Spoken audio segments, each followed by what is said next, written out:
C'est dans une ambiance feutrée et chargée d'émotions que s'est tenue ce 17 juillet 2025 au Musée national une exposition remarquable gage d'un parcours de vie peu ordinaire. Une professionnelle de la communication a présenté au public une quarantaine d'œuvres artistiques fruits d'une année d'introspection intense et passionnée. L'exposition est intitulée Visage Unyeda Ambamanankan et continue jusqu'au 30 juillet 2025. Dès l'entrée dans cette salle d'exposition, nous apercevons des masques symbolisant le visage que l'artiste qualifie de porte d'entrée de l'âme. En explorant le concept du visage, elle signale l'existence chez l'être humain d'un vrai visage et un faux visage. Il y a quelques années, je me suis retrouvée à un carrefour de ma vie, un carrefour d'introspection profonde.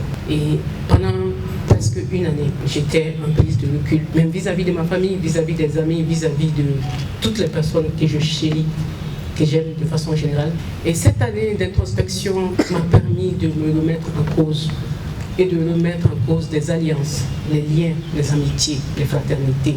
Et ce questionnement m'a amené à me réinventer, à me réécrire, à me recréer, non, à me donner naissance une deuxième fois. J'ai toujours travaillé dans la communication, une passionnée, et j'ai fait plusieurs contributions, mais je n'avais pas encore trouvé mon chemin. Et au mois de janvier, je suis arrivée au conservatoire et plus que de l'art, ça a été pour moi une séance de thérapie. Ça m'a guéri. Alors j'ai pris comme thème le Nyeda. Pourquoi? Parce que dans ma phase introspective, j'ai découvert que l'humain avait plusieurs faces, notamment un vrai visage et un faux visage. Et donc, de mon point de vue, il sera important pour notre propre quiétude, pour la paix de nous tous que nous sommes, de nous questionner aujourd'hui quel est le masque véritable que nous portons et de décider à un moment de ôter ce masque et de renaître à la vie, de devenir nous-mêmes, de nous incarner véritablement sur cette terre. Et en développant ce cheminement, nous sortons des illusions, nous sortons des mensonges, nous sortons des liens fantômes qui n'existent pas, nous sortons des vérités des autres et nous commençons véritablement pas à dire, à incarner notre vérité. Monsieur Daouda Keita, directeur général du Musée national, s'est dit particulièrement fier d'accueillir cette première exposition qui raconte une histoire malienne mais surtout originale. Elle nous a apporté des preuves et aussi des arguments qui nous ont convaincus. Malgré tout, on était sceptiques, mais il a fallu visiter les œuvres dans l'atelier pour être convaincu que le 17, c'était le bonjour.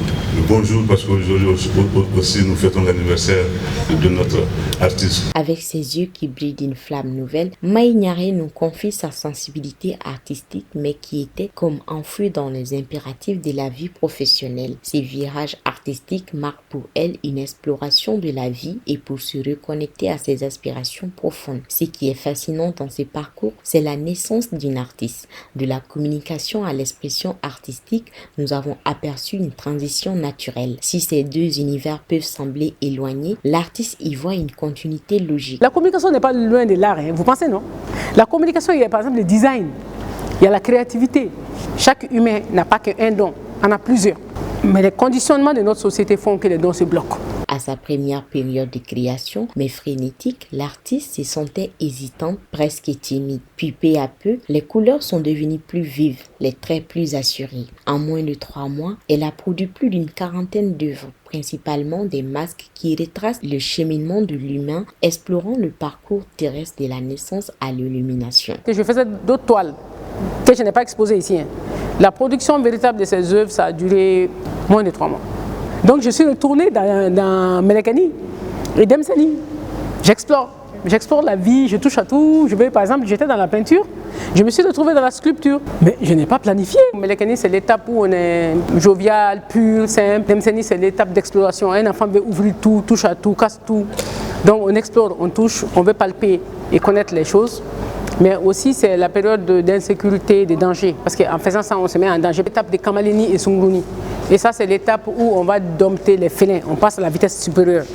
Même quand on fait des relations, c'est violent. Tout ce qu'on fait, c'est quand tu les donnes les motos, ils soulèvent. C'est l'étape où l'humain affronte vraiment ses ombres, ses obscurités jusqu'à un certain niveau. Il devient Doutgui. En général, on s'est marié vers 21, 25 ans. Et dans Doutgui, il commence à explorer le côté lumineux, qui est l'amour, parce que l'amour est le sentiment le plus noble de cette heure. Il commence à explorer l'amour, pas l'amour qu'il a avec ses parents, mais l'amour que lui-même il a créé. Dans ça, il sort avec deux résultats. Soit ça a marché, il est heureux et il se sent aimé et protégé de Dieu. Soit ça ne marche pas et il sort brisé. Il devient balicou parce que ça donne la maturité. Il ne soucie plus des détails. Il va directement à l'essentiel, il a compris la vie. Il ne perd plus son temps avec les détails. Et cette rapidité l'amène à s'ancrer. Il va commencer à se questionner. Et plus il va s'ancrer, plus il y a des possibilités qu'il aille vers l'illumination. Et quand on atteint ces niveaux, nous cessons d'être ce qu'on nous a demandé d'être. Nous cessons d'être dans la case qu'on a construite pour nous. Pour que tu puisses t'incarner véritablement sur cette terre, il faut mettre du temps à désapprendre ce que tu as déjà appris. Et c'est là que tu retrouves ton véritable toi. La vie m'a souvent placé devant des situations où j'ai été obligé de les vivre. Et donc de ces expériences, j'ai tiré des leçons. Et les enseignements que j'ai tirés, souvent, je les partage avec les gens. Cette expo a attiré un public large et diversifié, autorités culturelles, critiques d'art, amateurs éclairés et curieux ont déambulé entre les œuvres, visiblement touchés par la sincérité qui s'en dégage. L'artiste Maïgnaré ne compte pas s'arrêter en si bon chemin. Fort du succès de cette première exposition, elle envisage déjà de nouvelles créations, peut-être même des projets pour encourager d'autres personnes à explorer leur potentiel artistique. Une opportunité rare de découvrir comment le résultat d'une introspection peut se traduire en une explosion de créativité.